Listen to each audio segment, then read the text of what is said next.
창세기 1장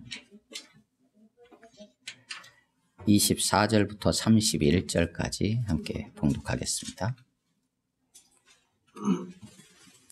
24절 시작. 하나님이 이르시되 땅은 생물을 그 종류대로 내되 가축과 기는 것과 땅의 짐승을 종류대로 내라 하시니 그대로 되니라. 하나님이 땅의 짐승을 그 종류대로, 가축을 그 종류대로, 땅에 기는 모든 것을 그 종류대로 만드시니 하나님이 보시기에 좋았더라. 하나님이 이르시되 우리의 형상을 따라 우리의 모양대로 우리가 사람을 만들고 그들로 바다의 물고기와 하늘의 새와 가축과 온 땅과 땅에 기는 모든 것을 다스리게 하자 하시고, 하나님이 자기 형상 곧 하나님의 형상대로 사람을 창조하시되 남자와 여자를 창조하시고, 하나님이 그들에게 복을 주시며 하나님이 그들에게 이르시되 생육하고 번성하여 충만하라. 땅을 정복하라. 바다의 물고기와 하늘의 새와 땅에 움직이는 모든 생물을 다스리라 하시니라. 하나님이 이르시되 내가 온 지면에 씨 맺는 모든 채소와 씨 가진 열매 맺는 모든 나무를 너희에게 주노니 너희의 먹을 거리가 되리라. 또 땅의 모든 짐승과 하늘의 모든 새와 생명이 있어 땅에 기는 모든 것에게는 내가 모든 푸른 풀을 먹을 거리로 주노라 하시니 그대로 되니라. 하나님이 지으신 그 모든 것을 보시니 보시기에 심히 좋았더라. 저녁이 되고 아침이 되니 이는 여섯째 날이니라. 아멘. 26절에서 28절 말씀 중심으로 3, 4분 정도 각자 묵상하겠습니다. 거기까지 보시겠습니다. 오늘부터 시작해서 한 주에 성경 66권 중에 한 권씩 이렇게 같이 나누면서 계시록까지 쭉 이렇게 우리가 한번 하나님의 말씀을 정리하면서 또 듣기 원합니다. 그 중에서 오늘 창세기 말씀 중에 1장 26절에서 28절까지의 말씀을 함께 나눕니다. 창세기 중에서 가장 중요한 말씀이 이 말씀이다. 이래서 이 말씀을 선택했다. 이런 차원은 아닙니다. 그런 차원은 아니고 하나님이 어떤 분이신가, 또 우리는 어떤 자들인가, 하나님과 우리와의 관계는 어떠한가 라는 측면에서 그 각 책 중에서 한 말씀을 이렇게 주시는 은혜에 따라서 같이 나누려고 합니다. 그래서 길지 않기 때문에 성경 전체에 대한 정리도 조금 잠깐 하면서 본문을 나누기에 이 말씀들을 매주 이렇게 나누는 말씀을 다 같이 좀 암송을 할 수 있으면 좋겠다 싶습니다. 그럼 창세기부터 요한계시록까지 책마다 적어도 한 구절씩은 이렇게 암송해서 흐름을 전체를 좀 이렇게 여러분 안에, 우리 안에 가지고 있으면 좋겠다, 이런 생각을 합니다. 그런 차원에서 오늘 본문 말씀을 선택했습니다. 사실 성경 전체에서 어찌 보면 가장 중요한 말씀이라고 할 수 있는 것은 창세기 1장 1절입니다. 태초에 하나님이 천지를 창조하시니라. 이 대전제와 이 대선언이 없으면 이 뒤가 있을 수 없기 때문에 가장 중요하다고 할 수 있습니다. 그럼에도 불구하고 그것을 전제하고 오늘 본 말씀을 같이 나누려고 합니다. 성경은 하나님의 감동으로 쓰여진 살아계신 하나님의 말씀입니다. 물론 저자는 하나님이신데 하나님께서 사람을 감동해 주시고 감동해 주셔서 사람을 통해서 기록하게 하셨습니다. 그래서 일반적으로 하나님은 저자, 사람은 기자, 이런 식으로 표현하기도 합니다. 그래서 성경은 전체가 창세기부터 요한계시록까지 66권으로 구분이 되어 있고 그중에 구약이 39권, 신약이 27권으로 이렇게 구성되어 있습니다. 근데 제일 먼저 기록되어 있고 제일 먼저 위치해 있는 이 창세기부터 출애굽기, 레위기, 민수기, 신명기까지 이 5권은 하나님께서 모세를 통해서 기록하셨다 해가지고 모세오경이라고 부르기도 하고, 혹은 이 5권의 책이 율법에 대한 내용, 핵심적으로 하나님 주신 말씀이다 해서 토라라고 부르기도 합니다. 율법서, 토라 이렇게 부르기도 합니다. 그래서 이 모세오경이 기록된 때는 모세를 통해서 기록하셨기 때문에 모세가 기록했던 이 시기를 기원전 1400년대, 그러니까 1446년에 출애굽, 이스라엘이 출애굽하고 그 이후에 가나안까지 들어가기 40년 광야 생활 중에 기록한 것으로 우리가 그렇게 봅니다. 그러면 지금부터 한 3400여 년 전, 기록되었죠. 그래서 기원전 1400년부터 해서 요한계시록이 제일 마지막에 기록된 책으로 우리가 아는데, 사도 요한이 거의 100세경에 100세쯤 되었을 때 기록한, 굉장히 그때 당시로 보면 장수했었죠. 그래서 사도 요한은 순교하지 않고 어찌 보면 이렇게 자연스럽게 세상을 떠난 것으로 우리가 알고 있습니다. 그러면 기간이 얼마냐? 창세기부터 요한계시록까지 전체로 따지면 기록된 기간이 1500년이 넘어가요. 그러니까 1500년이 넘는 이 긴 기간 동안 하나님께서 사용하신 사람 기자들이 적어도 35명 이상이 돼요. 모세부터 시작해서 다윗도 등장하고, 신약으로 가면 마태복음, 마태, 마가, 누가, 요한, 바울 해서 35명 이상의 사람들이 1500년이라는 긴 기간 안에 위치도, 살았던 지역들도 다양해요. 다양한 지역에서 3개 대륙이라고 얘기합니다. 아시아 쪽, 유럽 쪽, 아프리카 쪽 3개 대륙의 다양한 지역에서 직업도 다양해요. 다양한 직업을 가진 사람들이 이 기간에 기록을 했어요. 기록을 했는데 왜 우리가 성경이라고 한 권으로 묶었느냐? 그렇게 기록했던 내용들을 이렇게 집약하게 하나님께서 하셨는데 보니까는 일관된 하나의 주제가 있다는 거예요. 주제가 일정하게 흘러가는 맥이 있는 거예요. 우리가 아이들이 한 반에서 선생님께서 뭔가 시를 하나 쓰라고 한다든지 문장을 하나 쓰라고 한다든지 해도 그것이 통일되기가 어렵습니다. 그럼에도 불구하고 어떤 특정 사람이 그냥 기록해서는 이렇게 일치된 주제를 가지고 기록될 수가 없어요. 그래서 하나님께서 각 사람에게 다양한 시기에 다양한 지역에서 다양한 직업을 가진 사람들을 사용하셔서 하나님께서 우리 가운데 주시고자 하셨던 말씀들을 기록하게 하셨다. 그래서 성경으로 우리가 66권으로 하나로 이렇게 정리해서 인정하고 오늘까지 이어져 내려오게 되었습니다. 그래서 성경은 어떤 내용일까? 다양한 그 주제를 다양하게 표현합니다. 이 시간 정리해 볼 것은, 성경은 하나님께서 하나님의 나라를 이루시면서 하나님의 백성을 구원하시는 하나님의 역사라고, 그러한 관점에서 한번 우리가 본문을 이해해 보려고 합니다. 하나님의 나라라는 관점에서 하나님이 왕으로 계시고 하나님께서 창조하시고 또 구원하신 백성들이 있고, 그 백성들이 함께 하나님과 함께 하나님을 노래하며 살아갈 수 있는 땅이 있는 거죠. 그래서 하나님께서는 하나님의 나라를 처음에 세우시고 창조하시고 이루어 가시려고 했어요. 그런데 하나님의 백성들이 하나님을 왕으로 인정하지 않으면서 거기서 어긋나게 됐죠. 그래서 하나님께서는 하나님의 백성들을 다시 회복시키시고 구원하시기 위해서 하나님께서 역사들을 이어가시게 됩니다. 그 모든 과정, 그 모든 것을 성경을 통해서 우리 가운데 보여주고 계세요. 원래 하나님께서 사람을 창조하시고 처음에 사람이 아담과 하와가 범죄하지 않았다면 성경책으로 굳이 이렇게 두껍게 보여지는 성경을 우리에게 남기실 필요는 없었던 것 같아요. 왜냐하면 창세기 1장, 2장의 내용만 해도, 3장 앞부분만 해도 하나님께서 그들을 창조하시고 그들과 함께 직접적으로 대화하셨어요. 다만 한 가지 금하신 명령이 있긴 했어요. 선악을 알게 하는 나무의 열매는 먹지 말아라. 금하신 부분이 있어요. 혹시 그것을 기록으로 남겼다면 남겼을 수 있겠지만 굳이 글로서 남길 필요가 없었어요. 돌에 새길 필요도 없었어요. 왜냐하면 하나님과 직접 소통하면서 하나님이 오시면 하나님과 얘기하고 하나님의 뜻을 듣고 직접 듣고 또 하나님께 아뢰기도 하고 하나님 노래하면서 그렇게 함께 했기 때문이에요. 그런데 그 관계가 깨어지면서 하나님과의 직접적인 하나님과의 만남들이 불가능해지게 되는 영적인 죽음의 상태에 이르게 됐죠.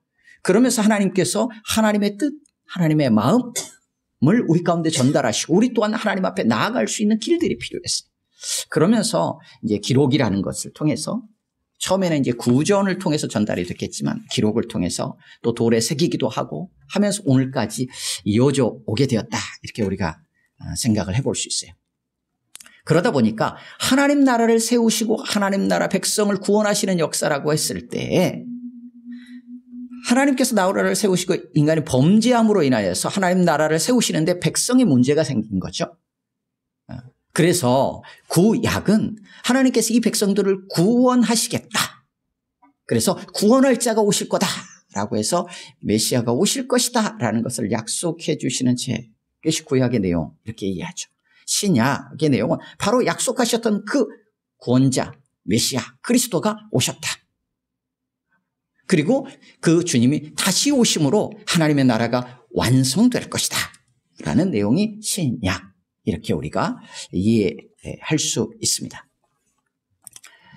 창세기 1장의 내용은 사실 학교에서 아이들이 배우는 진화론이라든지 우주가 어떻게 처음에 생겨났느니 이런 기원과 관련돼서 성경은 창조론이니 하면서 아이들 안에는 사실 혼돈이 생길 수도 있고, 또 혹은 혼돈이 안 생기면 그냥 교회에서 신앙생활하면서 이거 읽는 거는 그냥 읽는 걸로 끝나고 그냥 신앙이고, 학교에서 배우는 건 그게 진짜야 이렇게 그냥 아예 처음부터 구분을 해버리고 받아들이는 경우도 있기도 해요. 근데 우리는 이 두 가지를 다 놓치지 말고 하나님께서 주신 말씀이기에 이 말씀이 기준이에요. 그런데 하나님께서는 우리에게 지성을 허락하셨고 하나님을 알아갈 수 있도록 하셨어요. 그래서 사람들은 끊임없이 발견해가고 알아가고 찾아가게 돼요. 그래서 이 우주가 어떻게 생겨났는지에 대한 원리, 원칙, 법칙 이런 것들을 발견해 나가요. 그래서 지금 현재 수준이 완전하지 않고 또 지금 이거가 맞다라고 했던 것들이 또 내일이 되면 새로운 것들을 발견하고 새로운 원리들을 찾기도 해요. 그렇게 나가요. 그렇게 궁극적으로 나가다 보면 결국은 하나님께서 말씀하신 것, 우리 또한 말씀을 바르게 이해해버리고 계속 애를 쓰고 있거든요. 그렇다 보면 결국 주님 다시 오실 때가 되면 깨달아지고 알게 되어지고 이거구나 라고 하는 것을 우리가 분명하게 알게 되는 그때가 있을 것입니다. 그래서 놓치지 말고 하나님의 말씀도 분명한 하나님께서 실제로 역사하시고 이 일들을 이루어 가셨고 창조하셨다는 것을 우리가 믿음으로 받아들이고 또한 사실이며 진리라는 것을 우리가 우리의 마음에 새기고 이 땅의 상황들을 우리가 바라보는 게 필요해 보입니다. 그런 시점에서 봤을 때 일단은 성경상에 우리가 연대로 보면 이 창세기에 등장하는 이 아담은 언제쯤 창조되었을까라고 하면 우리가 성경을 이 시대의 역사에 연대하고 연결시키는 중요한 사건이 하나 있습니다. 그 사건이 뭐냐면 이스라엘에는 초대 왕이 사울이었죠. 두 번째 왕이 다윗입니다. 세 번째 왕은 다윗의 아들 솔로몬입니다. 근데 세계사에서도 마찬가지고 이스라엘은 당연히 이스라엘의 역사로 이 성경을 받아들이니까요. 물론 구약이지만 모두가 인정하는 건 솔로몬 왕이 있었다라는 걸 부인하는 자들은 없어요. 다윗 왕이 있었다는 것을 부인하지는 않습니다. 세계 역사에서. 그러면 솔로몬 왕이 실제적으로 이 시대 이때의 연대로 따져서 언제였을까라고 했을 때 솔로몬 성전이 지어졌던 것과 솔로몬이 왕으로 즉위했던 그 때를 연대로 해서 기준을 잡습니다. 이 시대의 연대하고 이렇게 연결을 시켜요. 그때가 언제냐면 솔로몬이 성전을 건축한 게 966년이에요. 기원전. 그래서 솔로몬이 왕으로 등극한 게 기원전 970년입니다. 물론 1년, 2년 차는 서로 바라보는 입장에 따라서 조금씩 차이가 날 수 있어요. 우리도 나이가 몇이야? 그러면 우리 나이로 몇 살? 만이로는 몇 살? 막 이렇게 하잖아요. 그런 것처럼 1, 2년의 연대 차이들이 있을 수 있어요. 그래서 솔로몬의 왕의 등극과 이 지금 우리가 달력으로 사용하는 이 연대를 연결시키는 하나의 기준점으로 생각하면 돼요.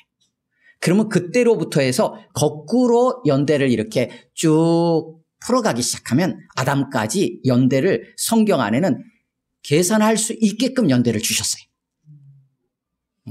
바울이 몇 년도에 살았고 이런 연도는 나와 있지 않아요? 하지만 그 이전에 솔로몬 이전에 성전이 건축되는 이전의 상황은 아담까지 우리가 거꾸로 추적해서 나이를 따져가면 계산이 쫙 나오게끔 기록이 되어 있어요. 그것을 쭉 따라가면 아담이 언제쯤이냐면 기원전 4100년경이에요. 기원전 4100년경. 그러니까 뭐 학교에서 배우는 뭐 인간의 기원, 인류의 역사 뭐 이런 거 뭐 몇만 년 전 막 이런 거 하고 이렇게 연결시켜가지고 이렇게 틀리네 이렇게 생각하지 말고 일단 그건 놔두고 그냥 연대로 따지면 그렇다는 거예요. 그래서 기원전 4100년경 그러니까 지금부터 사람 아담을 창조하시고 지금까지의 연대는 성경 안에 연대로 우리가 그냥 지금 현재 지식으로 계산해 보면 6100년 정도 돼요. 그런 연대가 있다라는 걸 이해하시고 그러면 이 창세기부터 신명기까지 이 5권의 책을 모세를 통해서 하나님께서 기록하게 하셨는데 그때가 언제쯤일까라고 했을 때 그 연대를 따져보면 열왕기상 6장 1절에 그 솔로몬이 즉위하고 4년이 지난 다음에 성전을 짓게 돼요. 그때를 언제로 얘기하냐면 이스라엘 백성이 출애굽한 이후에 480년 이렇게 얘기해요. 480년. 그래서 거꾸로 966년에서 거꾸로 480년을 계산하면 언제가 되냐면 기원전 1446년경이 됩니다. 그러면 기원전 1446년경에 모세를 통해서 하나님께서 이스라엘 백성을 애굽 종살이 400년의 종살이를 마무리하고 그들을 구원해내세요. 그리고 그들을 이끌고 가나안 땅으로 향해 가는 중에 시내산에 머물게 됩니다. 그 시내산에서 모세는 시내산에 올라가서 뭐 40일 금식 기도를 번세번 하면서 10계명도 받고 말씀을 받고 시내산에서 언약도 체결되고 하는 과정들이 있게 됩니다. 그때 기본적으로 이 창세기부터 이 모세오경의 부분이 기록이 되었다라고 일반적으로 이야기합니다. 그리고 그 이후에 이스라엘 백성이 불순종으로 불신앙의 모습으로 인해 가나안 땅에 못 들어가고 40년 광야를 헤매있죠. 그러면서 1세대 출애굽한 1세대가 광야에서 다 죽고 2세대 만 20세 이하로 숫자를 헤아리지 않았던 인구조사하지 않았던 인원들을 데리고 가나안 땅을 향해 들어가는 모압 평지까지 이르게 됩니다. 아마 그 시점쯤에서 신명기를 기록하지 않았을까 이렇게 이야기하기도 합니다. 그렇다면 창세기는 기원전 1446년경 그때 어간 출애굽 이후에 모세를 통해서 기록한 말씀으로 이해할 수 있어요. 그렇다면 그 이전까지 말고 왜 이 시점에서 이 말씀을 기록하게 하셨을까라고 하는 질문을 던지게 되겠죠. 그런 측면을 이해하려면 당시의 이스라엘 백성들 1차 청자였던 이스라엘 백성들의 상황 또 혹은 본문이 어떤 내용을 기록하고 있는지 본문의 내용을 통해서 우리가 역으로 이 말씀을 주신 이유들을 생각해 보게 됩니다. 400년 종사를 했어요. 400년 종사를 하고 애굽에서 종사를 하고 나왔어요. 하나님께서 구원해내셔야 했어요. 그 과정에서 10가지 재앙이 있었고 마지막 재앙에서는 애굽의 모든 장자, 짐승까지 첫 번째 난 것은 다 죽는 재앙이 있었어요. 하지만 이스라엘 백성들은 하나님께서 살 길을 열어주셨어요.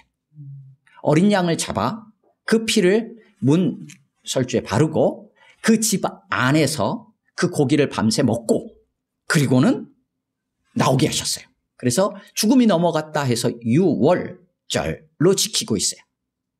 그런 은혜를 경험했어요.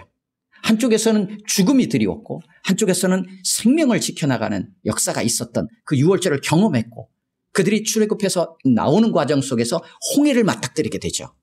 뒤에서 애굽의 군대가 쫓아오고 앞에는 홍해가 막혀 있었지만 하나님께서 그 홍해를 가르시죠. 그리고 그들을 건너게 하셨습니다. 이런 역사들을 경험하고 생명과 구원의 역사들을 경험했던 이스라엘이 불과 얼마 안 가가지고 먹을 게 없다. 애굽에 있을 때는 좋은 거 많이 먹었는데 마실 게 없다라고 하면서 원망과 불평을 하게 됩니다. 그런 와중에 하나님께서 만나와 메추라기로 먹이시고 바위에서 물을 내시며 그들을 먹이시고 마시게 합니다. 그러면서 시내산에 도착을 한 거예요. 그런 이스라엘 백성에게 주신 말씀이에요. 그 시점에서 주셨던 거예요. 우리의 삶도 별반 다르지 않습니다. 하나님께서 우리를 구원해내셨어요. 우리를 구원하시고 하나님의 백성 삼으셨어요. 그런데 현실적인 문제 앞에서 무엇을 먹을까, 무엇을 마실까 여전히 고민하고 씨름하는 우리의 모습들을 보게 되죠. 하나님께서 나의 삶에 수없이 많은 실제적인 우리의 삶의 모습들에서 나와 함께 하시고 나를 살리시고 또 나를 만나주시고 하나님의 살아계심을 경험하게 하시지만 여전히 원망과 불평과 감사가 없이 그렇게 살아가는 모습이 있을 수 있어요. 그렇다면 오늘 주시는 하나님의 말씀은 우리에게도 동일하게 필요한 말씀이고 지금 이 시점에서도 우리에게 주시는 말씀이라고 할 수 있죠. 그렇게 주셨을 때 제일 먼저 한 게 뭐였냐? 하나님이 계시다는 것이고 그 하나님이 온 땅을 창조하셨다는 거예요. 애굽의 종살이로 400년 있었어요. 누가 그들의 종이었고 그들을 통치했던 자예요? 애굽의 바로예요. 이집트의 파라오예요. 그런데 그들을 향해서 누가 진짜 주인이고 누가 진짜 왕이냐? 너희를 택하시고 너희를 구원하고 너희는 진짜 누구의 백성이냐? 하나님이시다라는 것을 창세기 1장에서부터 선언하면서 그들 가운데 찾아오신 거예요. 하나님이 주인이시고 하나님이 너희의 왕이다. 그 하나님이 너희에게 생명을 공급하신다. 먹을 것 마실 것뿐만 아니라 너희가 살 땅, 너희 앞으로의 삶에 생명을 얻게 하고 더 풍성히 얻게 하실 분은 하나님이시다 라는 것을 1장부터 선포하면서 지금 그들에게 찾아가고 계신 거예요. 그리고 이스라엘 백성이 지금 시내산까지 출애굽하여 나온 것이 그냥 된 게 아니다. 우리가 힘들다고 그냥 하나님께 찾으니까 하나님을 찾으니까 하나님께서 모세를 통해서 건져내신 거냐? 그런 게 아니다. 이미 하나님께서 너희 조상 아브라함부터 시작해서 약속하셨다. 하나님은 약속하신 말씀을 성취하신 분이다 라는 것들을 이제 보여주고 계신 거예요. 그 모든 내용이 지금 창세기에 기록이 되어 있어요. 창세기. 그 가운데서도 처음으로 등장하는 내용이 오늘 본문에 이제 사람을 창조하신 내용을 오늘 본문에서 잠깐 묵상하는 것입니다. 하나님께서 사람을 창조하실 때 한 가지 하나님 마음 안에 품으신 게 있었어요. 하나님의 계획이 있었습니다. 하나님의 뜻이 있으셨어요. 지금은 어떻게 하시느냐? 하나님께서 품으시고 우리와 우리에게 말씀해 주세요. 먼저 보여주세요. 그리고 나서 우리를 통해서 그 일들을 성취해 가셔요. 근데 이때는 사람이 창조되기 전이잖아요. 어떻게 하시겠습니까? 하나님 안에서 그 일들을 하시는 거예요. 그래서 우리가 우리의 형상대로 우리의 형상을 따라 우리의 모양대로 사람을 만들자. 이렇게 하나님 안에 마음을 품으신 거예요. 하나님이 계획하신 거예요. 그리고 어떻게 하십니까? 27절 28절에서 그대로 창조하신 거예요. 하나님은 말씀하시고 그 말씀하신 대로 성취하시는 분이십니다. 하나님은 그 일들을 하세요. 그래서 하나님은 어떤 분이신가 했을 때 우리라고 표현되어지신 분이에요. 그래서 하나님은 한 분 하나님이세요. 그럼에도 불구하고 우리로 존재하시는 분이세요. 그 우리는 성부 하나님, 성자 하나님, 성령 하나님, 성자 예수님. 그래서 우리가 좀 어려운 용어로 삼위일체라고 표현하는데 사실 우리가 설명하기는 불가능한 어떤 개념이기도 해요. 거룩하신 아버지 하나님, 거룩하신 영이신 성령님, 거룩하신 아들 예수님이 한 분이시라는 거예요. 그래서 26절에서 하나님이 우리의 형상을 따라 우리의 모양대로라고 표현하세요. 그래서 하나님은 한 분이시지만 함께 하셨어요. 그리고 함께 사람을 지으실 것을 계획하셨어요. 그리고 함께 사람을 창조하셨어요.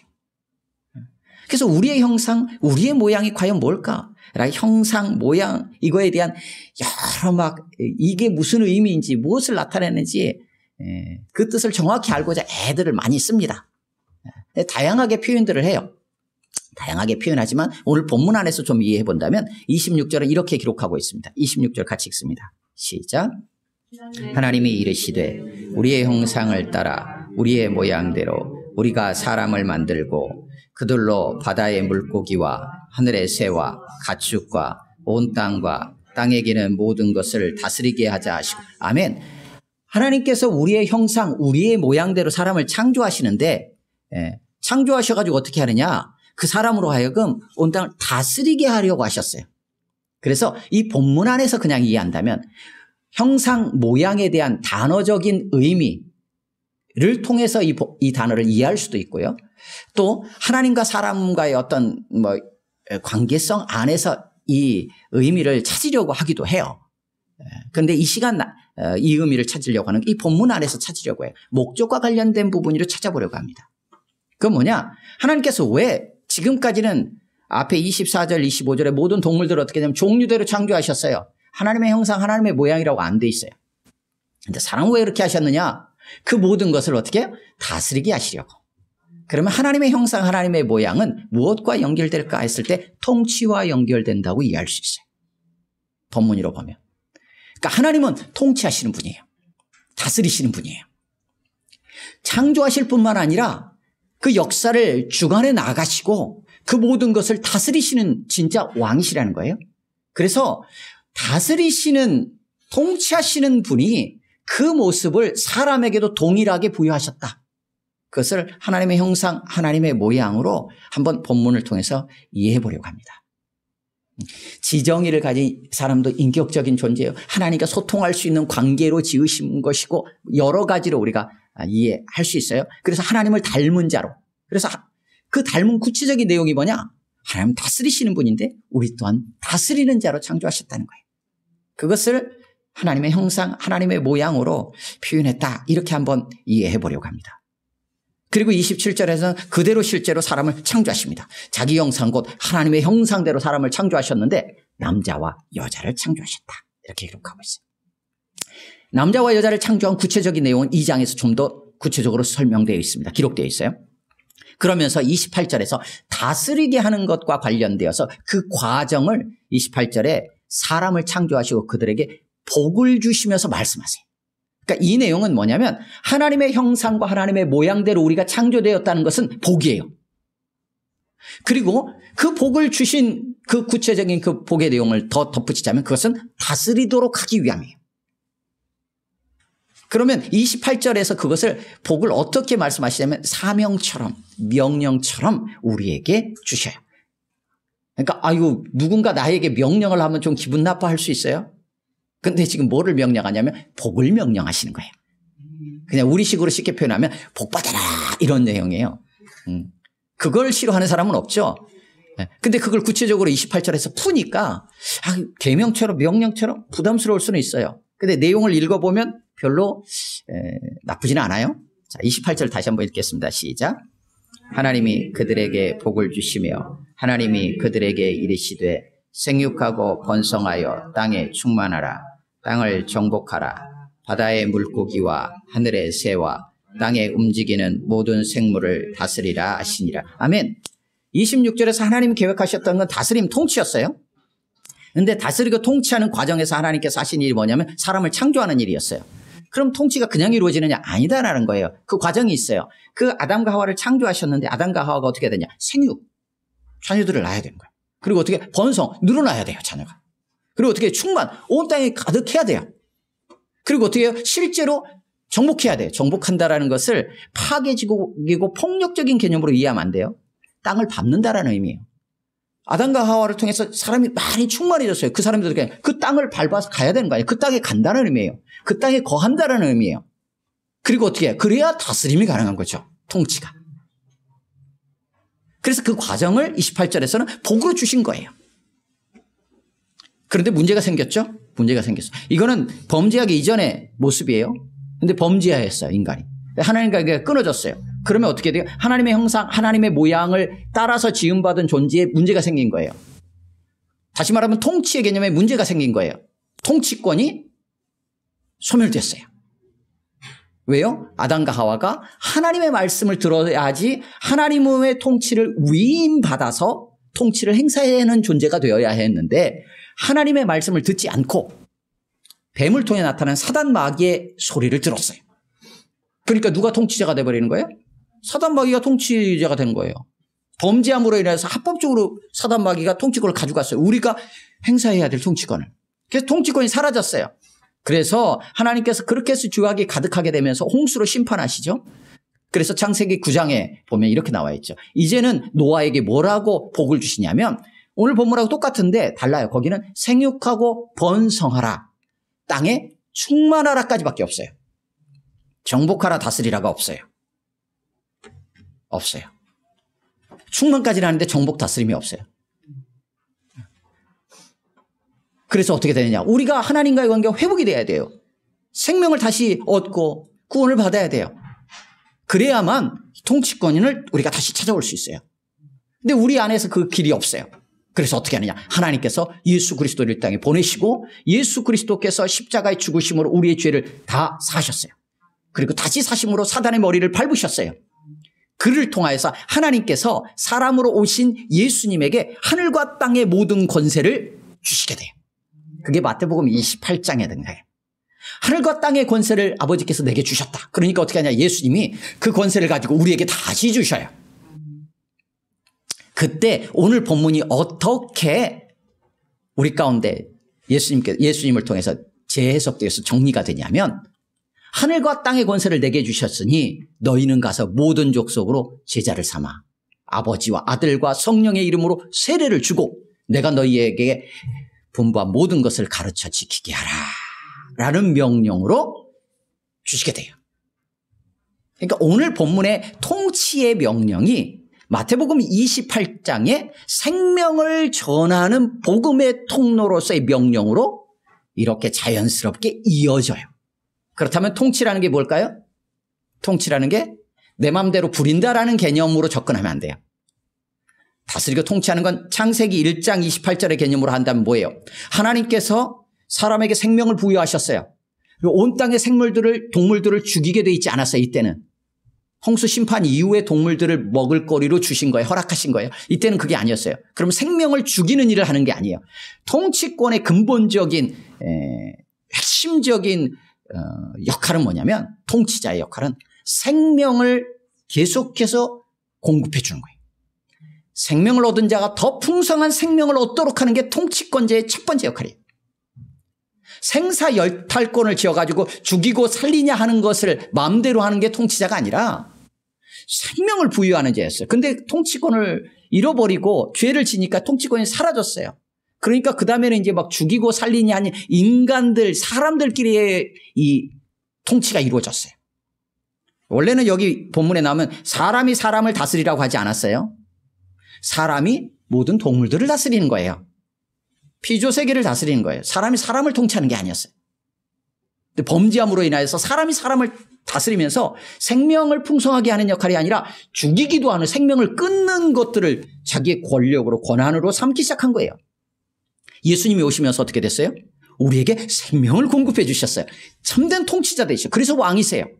요한복음 10장 10절에서 예수님 그렇게 도적이 오는 것은 죽이고 파괴하고 멸망시키려는 건데, 주님이 온 거, 내가 온 것은 생명을 얻게 하고 더 풍성히 얻게 하려는 것이라.